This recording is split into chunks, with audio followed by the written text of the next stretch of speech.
हत्वा सुदनमाहवे लोकांक्ष विजयं कृष्ण च राज्य सुखानि च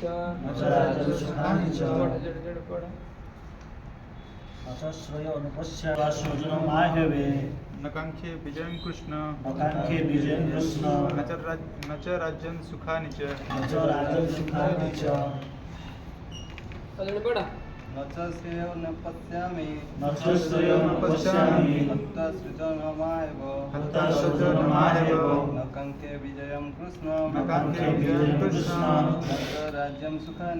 च राज्यं सुखानि च କହୁଛନ୍ତି ନଚ ଶ୍ରେୟ ଅନୁପଶ୍ୟାମି ହତ୍ୱା ସଜନମାହବେ ନକାଂକ୍ଷେ ବିଜୟଂ କୃଷ୍ଣ ନଚ ରାଜ୍ୟ ସୁଖାନି ଚ। ହେ କୃଷ୍ଣ ଆହବେ ସ୍ୱଜନମ୍ ହତ୍ୱା, ହେଲା କି ଶ୍ରେୟ ଚ ନ ଅନୁପଶ୍ୟାମି ବିଜୟଂ ଚ ନ କାଂକ୍ଷେ ଆଉ ରାଜ୍ୟ ସୁଖାନି ଚ ନ କାଂକ୍ଷେ। ବୁଝିପାରୁଛ କି ନାହିଁ? ହେ କୃଷ୍ଣ ଏଇ ଆହବ ମାନେ କ'ଣ? ଯୁଦ୍ଧକ୍ଷେତ୍ର। ଏଇ ଯୁଦ୍ଧ ଭୂମିରେ हे कृष्ण आहवे स्वजनम हत्वा ए युद्ध हे कृष्ण ए युद्ध क्षेत्र रे मु निज लोकन को हत्या करी मोर कौन जे श्रेय हम मु किसी जानि पारुनी। बुझि परछ? श्रेय माने कोन मंगल हम मु किसी बुझि पारुनी। आ नकांक्ष विजय कृष्ण आ मते किसी सुख दरकार नहीं, मोर विजय दरकार नहीं कि मोर राज्य सुख भी कौन दरकार नहीं। यही कथा ही कौन कहते से कथा कहते। तो जो तो एठी जेतबेले अर्जुन कौन कहले नच श्रेय अनुपश्यामि हत्वा सूचन माहमे। यही युद्ध क्षेत्र रे मु मोर कौन करी मो निज लोक मान को मारिदेले मते कौन मोर लाभ हम मु किसी देखी पारुनी। तो भगवान से कहले बोले तू कौन जाऊ तू कौन पढ़ीचु रे? तू जाइलु गुरुकुल, तू तो पढ़ाईनी युद्ध नीति। युद्ध रे गोटे साधारण गोटे नीति रे श्लोक अच्छे। से श्लोक कौन ना दी जन ए जगत को फटेक जाती है कि दुई जन व्यक्ति अच्छा ए जगत रू कौन करती बाहर की पढ़ाती। किए किए ना द्वाविमो पुरुष लोके सूर्यमंडल भेदिन है कि दुई जन एक दुई द्वाव इमो पुरुष लोके यही पुरुष लोक पृथ्वी पृष्ठ दुई जन लोक अच्छा जी कौन हमें ना सूर्यमंडल भेदिन से जगत को फटे सूर्य लोक प्रवेश कराती। माने कहर कथा जगत मुक्ति पाई पढ़ाती। किए किए ना परिव्राण जोग युक्त प्रथम हूँ किए ना परिव्राण जोग युक्त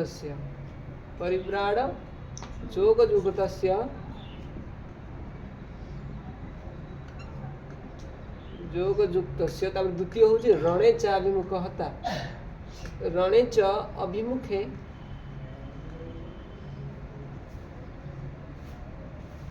हता। तो ये हूँ कौन नीति शास्त्र है कि एथिरे शास्त्र कौन लिखाई ना दी जन लोक ए जगत रू कौन हती बाहरी जाती। अच्छा एठी अर्जुन कौन कले ध्यान दियो।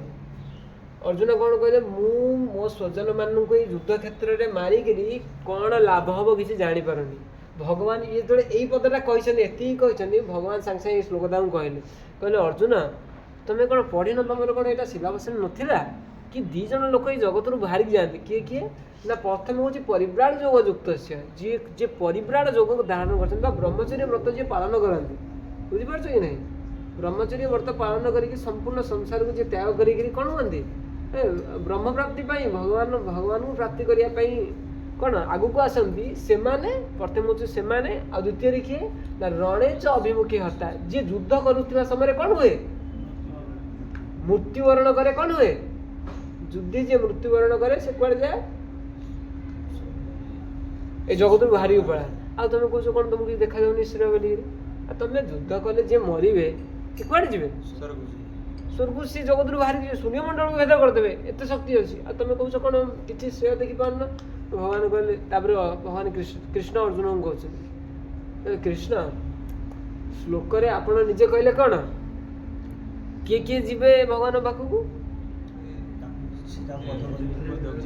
जे युद्ध रे जी मरवे आउ जी ब्रह्मचर्य व्रत पालन करी कौन करेंगे संसार त्याग कर परिव्राण धर्म को कौन कर जाजन कर जन जी। अच्छा ଯୁଦ୍ଧରେ ମଲେ କୋଉଠି ଯିବ? ଭଗବାନ ପାଖକୁ ଯିବ। ମୁଁ ତ ଏଠି ମାରିବି, ମୁଁ କଣ ମରିବି? ମୋର ସେଟା କ'ଣ ହବ? ବୁଝିପାରୁଛ କି ନାହିଁ? ଭଗବାନ ଯେତେବେଳେ ଏଇ କଥା କହିଲେ, ସେ କହିଲା ଯେଉଁମାନେ ତ ମରିବେ ସେମାନେ ଯିବେ, ମୁଁ ତ ମରିବିନି। ତମେ ଥାଉ ଥାଉ ମୋତେ କିଏ ମାରିପାରିବ କି? ମୋତେ କିଏ ମାରିପାରିବେନି। ମୁଁ ଯଦି ଏଠି ଯୁଦ୍ଧ କଲି କେବଳ ମୋ ହାତରୁ କ'ଣ ହେବେ? ସମସ୍ତେ ମରିବେ। ତ ମୋର କିଛି ଶ୍ରେୟ ହବନି, ତାଙ୍କର ଶ୍ରେୟ ହବ, କିନ୍ତୁ ମୋର କ'ଣ ହବ? ଶ୍ରେୟ ହବନି। ତାପରେ ପୁଣି ଯେତେବେଳେ କହିଲେ ଆରେ ତୋର କ'ଣ, ତୁ ଗୋଟେ ବୋକା ପିଲାଟା, ତୋର କ'ଣ ଶ୍ରେୟ ହବନି? ଯେତେବେଳେ ତୁ ତାଙ୍କୁ ମାରିଦେବୁ, ମାରିଦେଲା ପରେ ତୋତେ ରାଜ୍ୟ ମିଳିବ କି ନାହିଁ? ତୋର ବିଜୟ ହବ କି ନାହିଁ? ତାର ନା ନା ନକାଙ୍କ୍ଷେ ବିଜୟ କୃଷ୍ଣ ନଚ ରାଜ୍ୟ ସୁଖା ନିଚ। ମୋର ଏ ବିଜୟ ଦରକାର ନାହିଁ ତାଙ୍କୁ ମାରିକିରି, କି ମୋର ଏ ରାଜ୍ୟ ସୁଖ କ'ଣ କିଛି ଦରକାର ନାହିଁ। ତ ଏଇଟା ହେଉଛି ନା ତା ଭିତରେ ତାଙ୍କର ବାର୍ତ୍ତାଳାପ ଚାଲିଛି। ତ ଯେତେବେଳେ ନଚ ସେ ଅନୁପଶ୍ୟାମି ହତ୍ୱା ସ୍ୱଜନ ମା ହେବେ ଭଗବାନ ଅର୍ଜୁନ କହିଲେ, ସେତେବେଳେ ଭଗବାନ କହିଲେ ଆରେ ଯେଉଁ ଯାହାଙ୍କୁ ମାରିବୁ ସେମାନେ ସ୍ୱର୍ଗ ଯିବେ ବା ସେମାନେ ମୁକ୍ତି ପାଇବେ। ଅର୍ଜୁନ କହିଲେ ନାଇଁ, ମୁଁ ସେମାନେ ସ୍ୱର୍ଗ ମୁକ୍ତି ପାଇବେ ସିନା, ମୁଁ ବା ମାରିବି, ମୁଁ କ'ଣ ମରିବି କି? ମୋତେ କିଛି ଲାଭ ହବନି। ତାର ଭଗବାନ କହିଲେ କ'ଣ, ଆଉ ତୋତେ ପୁରା ରାଜ୍ୟ ଲାଭ ହବ? ସେ କହିଲେ ନା ନା, ମୋର ରାଜ୍ୟ ସୁଖ ଫୁଖ କିଛି ଦରକାର ନାହିଁ, କି ମୋତେ କ'ଣ ବିଜୟ। ତ ଏଇ ଶ୍ଲୋକରୁ କ'ଣ, ମୋର ରାଜ୍ୟ ସୁଖ ଦରକାର ନାହିଁ। ମୋର ଯେହେତୁ ରାଜ୍ୟ ଦରକାର ନାହିଁ, ମୁଁ ଯୁଦ୍ଧ କରି ଯାହାକୁ ଭୋକ କରୁନି ସେ ରାନ୍ଧିବ କାହିଁକି? ଅର୍ଜୁନ କହିଲେ ଯେତେବେଳେ ମୋତେ ଭୋକ କରୁନି କ'ଣ ହେଉଛି? ଆରେ ଭୋକ କଲେ ବି ଏବେ କେଉଁଠି ରାନ୍ଧୁଛନ୍ତି? ସେ ସ୍ୱିଗିରୁ ମଗେଇଦେବେ, ନହେଲେ ହୋଇଓ ଜୋମାଟୋରୁ ମଗେଇବେ। ତ ରାନ୍ଧିବ ଜଣେ ବ୍ୟକ୍ତି କେତେବେଳେ? ଭୋକ କଲେ ରାନ୍ଧିବ। ତ ମୋତେ ଯେହେତୁ ଭୋକ କରୁନି, ସେଥିପାଇଁ କ'ଣ ମୋତେ ରାନ୍ଧିବା ଦରକାର ନାହିଁ। ତ ସେଇଭଳି ମୋର ତ ରାଜ୍ୟ ସୁଖ ଦରକାର ନାହିଁ, ମୋର ତ ବିଜୟ ଦରକାର ନାହିଁ, ମୁଁ ଯୁଦ୍ଧ କରିବି କ'ଣ ପାଇଁ? ଯୁଦ୍ଧ କଲେ ଏଗୁଡ଼ା ସବୁ ମିଳିବ, ମୋର ଏଇଟା ତ ଦରକାର ନାହିଁ କିଛି। ବୁଝିପାରୁଛ? ସେଇଥିପାଇଁ କ'ଣ ମୁଁ ଯୁଦ୍ଧ କରିବିନି କି କ'ଣ ମାରିବି ନାହିଁ। ପ୍ରଭୁପାଦ ତାଙ୍କ ଭାବାର୍ଥରେ ଲେଖୁଛନ୍ତି, without knowing that one self interest is in Vishnu conditioned souls are attracted by bodily relationship hoping to be happy in such situation। ମାନେ ପ୍ରଭୁପାଦ ଲେଖୁଛନ୍ତି ତାଙ୍କ ଭାବାର୍ଥରେ ପଢ଼ିବ, ଓଡ଼ିଆରେ ପଢ଼ିବା ଦେବି, ଇଂଲିଶରେ ବୁଝିପାରିବନି। ଶୁଣି ଯେ ଦେଖୁଥାଉ ସେ କହିବ ବିଦେଶୀ ସଂସ୍ଥା।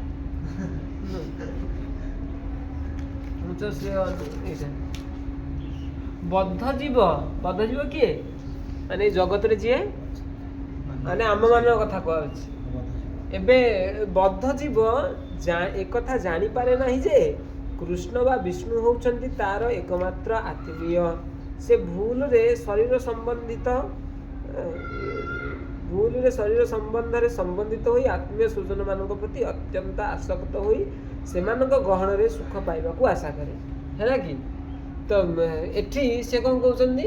ଅର୍ଜୁନ କ'ଣ କହିଲେ?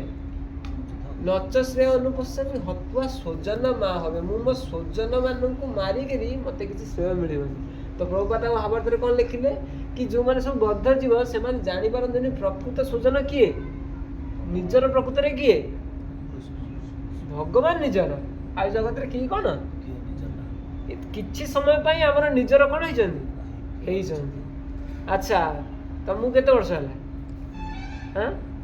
20 ବର୍ଷ ହେଲା। ଆଚ୍ଛା, 20 ବର୍ଷ ହେଲା ତମେ ବାପା ମାଆଙ୍କୁ ଦେଖି ଦେଇ ଆସୁଛ। 20 ବର୍ଷ ପୂର୍ବରୁ ସେମାନେ କୋଉଠି ଥିଲେ, ତମେ କୋଉଠି ଥିଲ? କୋଉଠି ଥିଲେ? ତମେ ପୁଣି ଆଉ କାହା ପାଖରେ ଥିବ କି ନାହିଁ? ସେମାନେ ପୁଣି ତମ ବାପା ମା ହେଇଥିବେ। ସେ ବାପା ମା ପାଇଁ ଏବେ ତମେ କ'ଣ କରୁଛ? ମୋତେ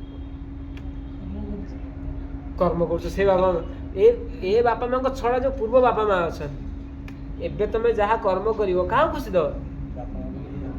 ଏଇ ଜନ୍ମରେ ଯେଉଁ ବାପା ମା ଅଛନ୍ତି। ଆଚ୍ଛା, ପୂର୍ବ ଜନ୍ମରେ ଯେଉଁ ବାପା ମା ଥିଲେ ତାଙ୍କ ପାଇଁ ତମେ କ'ଣ କରୁଛ ମୋତେ କୁହ? କିଛି ନାହିଁ। ପ୍ରକୃତରେ ବାପା ମା ହେଉଛନ୍ତି ଭଗବାନ କୃଷ୍ଣ। ଏବେ ଯେଉଁ ମିଳୁଛନ୍ତି କିଛି ସମୟ ପାଇଁ ଟେମ୍ପରାରୀ, ଏଇଟା ହେଉଛନ୍ତି କ'ଣ ନିଷ୍ଠୁର ସତ କଥା। ବୁଝିପାରୁଛ କି ନାହିଁ? କୃଷ୍ଣ ଭଗବାନ କହିଲେ କ'ଣ, ଅହମ୍ କ'ଣ ସେ ଶ୍ଲୋକ, ପିତା ଅହମ୍ ଅସ୍ୟ ଜଗତ ମାତା ଧାତା ପିତା। ଏଇ ଜଗତର ମୁଁ ପିତା, ମୁଁ ମାତା, ମୁଁ ସବୁ କିଛି। ବୁଝିପାରୁଛ ନାହିଁ? ତ ସ୍ୱଜନ, ପ୍ରକୃତ ସ୍ୱଜନ ହେଉଛନ୍ତି କୃଷ୍ଣ। କିନ୍ତୁ ଅର୍ଜୁନ ଏବେ ମୋହିତ ହେଇ କ'ଣ କରୁଛନ୍ତି ଆମ ଭଳିଆ? ସେ କହୁଛନ୍ତି ମୁଁ ସ୍ୱଜନକୁ ମାରିଦେବି ଆଉ ମୋତେ କିଛି ଶ୍ରେୟ ମିଳିବନି। ବୁଝିପାରୁଛ ନାହିଁ? ତ ଏଇଟା ଦେଖାଉଛନ୍ତି କିଭଳି ଏକ ମାନେ ବଦ୍ଧଜୀବରେ କିଭଳି ସ୍ଥିତି ଥାଏ। ତ ଏଇଟା ପ୍ରଭୁପାଦ କ'ଣ କରିଛନ୍ତି ନା ତାଙ୍କର ଭଜନରେ ଲେଖିଛନ୍ତି ଗୀତ ଆକାରରେ। ସେଟା ଆମେ ପଢ଼ିବା, ତାପରେ ରଖିବା। কোন হিত নাহি হেথা স্বজন সংঘারে, কোন হিত নাহি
ନାହିଁ ଏତା ସ୍ୱଜନ ସଂହାରେ। ଏଇ ସ୍ୱଜନଙ୍କ ମାନଙ୍କୁ ମାରିଦେଲେ ମୋତେ ଲାଗୁନି ମୋତେ କିଛି ଲାଭ ମିଳିବ ବୋଲିକି। ଆଉ କ'ଣ ଯୁଦ୍ଧେ ମୋର କାଜ ନାହିଁ ଫିରାଅ ଆମରେ। ମୁଁ ତୁମକୁ କହିଥିଲି କ'ଣ ସେନାରୁ ଉଭୟରୁ ମୋତେ ରଥ ସ୍ଥାପନ ଅଚ୍ୟୁତ। ହେ ଅଚ୍ୟୁତ ମୋ ରଥଟାକୁ ନେଇ କେଉଁଠି ରଖ? ଦୁଇଟା ସେନା ଭିତରେ ରଖ। କ'ଣ କରିବି ମୁଁ ନା ଯାବତ ଏତା ନିରୀକ୍ଷା ଏବଂ ଯୁଦ୍ଧ କାମନା। ଯିଏ ମୋତେ ମାରିବେ ମୁଁ ତାଙ୍କୁ ଦେଖିବାକୁ ଚାହୁଁଛି। ମୁଁ ଦେଖିଥିଲି ମୋତେ ଫେରେଇ ନେଇଯାଅ, ମୋତେ ଆଉ ରଖନା, ମୁଁ ଯିବି, ମୋତେ ସିଧା ନେଇଯା, ମୁଁ ବଡ଼ ପଟେ ଛାଡ଼ିଦେବ, ଆଉ ମୁଁ ସାଧୁସନ୍ଥ ହେଇଯିବି। ଆରେ କହୁଛନ୍ତି ହେ କୃଷ୍ଣ ବିଜୟ ମୋର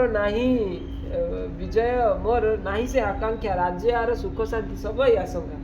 ମୋତେ ଆଉ ଏ ରାଜ୍ୟ ଫାଜ୍ୟ କିଛି ଦରକାର ନାହିଁ। ଆଉ ମୋର ଏ ରାଜ୍ୟ ସୁଖ, ଏ ରାଜ୍ୟଟା ଲାଭ କଲେ ମୁଁ ସୁଖରେ ରହିବି ବୋଲି ମୋର କ'ଣ ହେଉଛି? ବିଲକୁଲ ମୋର ଆଶା ନାହିଁ। କାରଣ ସୁଖ ବ୍ୟକ୍ତି କେତେବେଳେ ମିଳେ? ଯେତେବେଳେ କିଛି ପାଏ ନୁହେଁ, ଯେତେବେଳେ ଅନ୍ୟମାନେ ଦେଖନ୍ତି ସେ କିଛି ପାଇଲା ବେଳେ। ବୁଝିପାରୁଛ କି ନାହିଁ?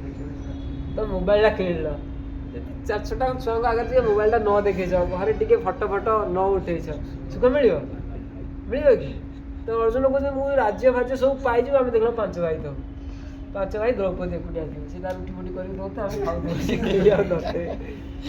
ସୁଖ ମିଳିବ ନା? ସବୁବେଳେ ବ୍ୟକ୍ତି କି ଏ ଜାଗାଟା ପ୍ରଭୁପାଦ ଲେଖୁଛନ୍ତି ତାଙ୍କର ଭାଗବତ ମାନେ ଗୋଟେ ଭାବାର୍ଥରେ ଲେଖୁଛନ୍ତି ଦ କଳିଯୁଗ ଇଜ ଏଜ୍ ଅଫ୍ ଶୋଇଂ ଅଫ୍। ବୁଝିପାରୁଛ ନାଇଁ? ଏ ଯୁଗଟା ହେଉଛି ଶୋ ଅଫ୍ର ଯୁଗ। ଏ ଯୁଗରେ ସମସ୍ତେ ଦେଖେଇବା ପାଇଁ ଚାହାନ୍ତି। ବୁଝିପାରୁଛନ୍ତି? ବ୍ୟକ୍ତି ନିଜକୁ କେତେବେଳେ ସୁଖୀ ଭାବେ? ଯେତେବେଳେ ସିଏ ଅଧିକା ଜିନିଷ ଦେଖେଇ ପାଇଲା ଲୋକ। ବୁଝିପାରୁଛ ନାଇଁ? ସେତେବେଳେ ନିଜକୁ କ'ଣ ଲାଗିବ? ଯୁଗ ବା ନୁହେଁ କି? ସାର୍ଟଟା କିଣିଲ, ପ୍ୟାଣ୍ଟଟା କିଣିଲ, 4-6ଟା ଲୋକ ଯଦି ନ ଦେଖିବେ, ବୁଝିପାରୁନା?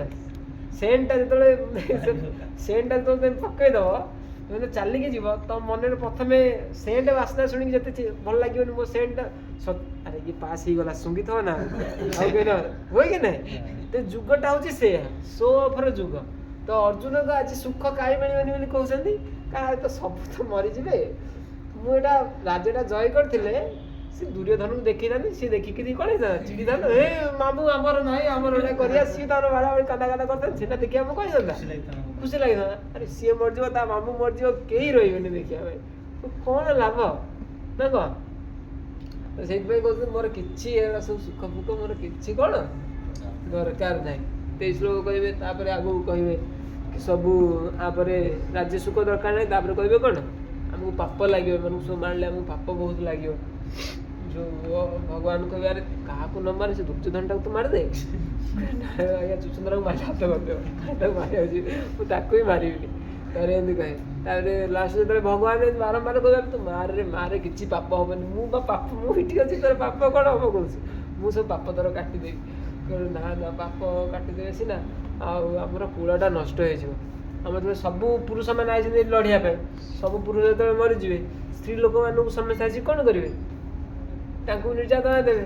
ଆଉ ବର୍ଣ୍ଣ ଶଙ୍କର ବାଣୀ ସବୁ କ'ଣ ହେବେ? ଜାତ ହେବେ। ଆମ କୂଳଟା ନଷ୍ଟ ହେଇଯିବ, ପିଣ୍ଡ ପାଣି ଆଉ କେହି ପାଇପାରିବେନି ପୂର୍ବପୁରୁଷମାନେ। ସେଥିପାଇଁ ମୁଁ ଯୁଦ୍ଧ କରିବିନି। ତାପରେ ଗାଣ୍ଡିଅ ଫାଣ୍ଡିଅ ସବୁ ଫୋପାଡ଼ି ଦେବେ, ବସି ପଡ଼ିବେ। ଦିଶୁଜ୍ୟ ସଂସାରମ୍ ଚାପମ୍ ଶୋକ ସଂବିଘ୍ନ ମାନସ, ବସିବେ। ତାପରେ ଭଗବାନ ଆରମ୍ଭ କରି ଦ୍ୱିତୀୟ ଅଧ୍ୟାୟରେ ବି 7 ନମ୍ବର ଶ୍ଲୋକ ଯାଏ ଅର୍ଜୁନଙ୍କର ଆହୁରି ରହିବ ସବୁ କନ୍ଦା କଟା।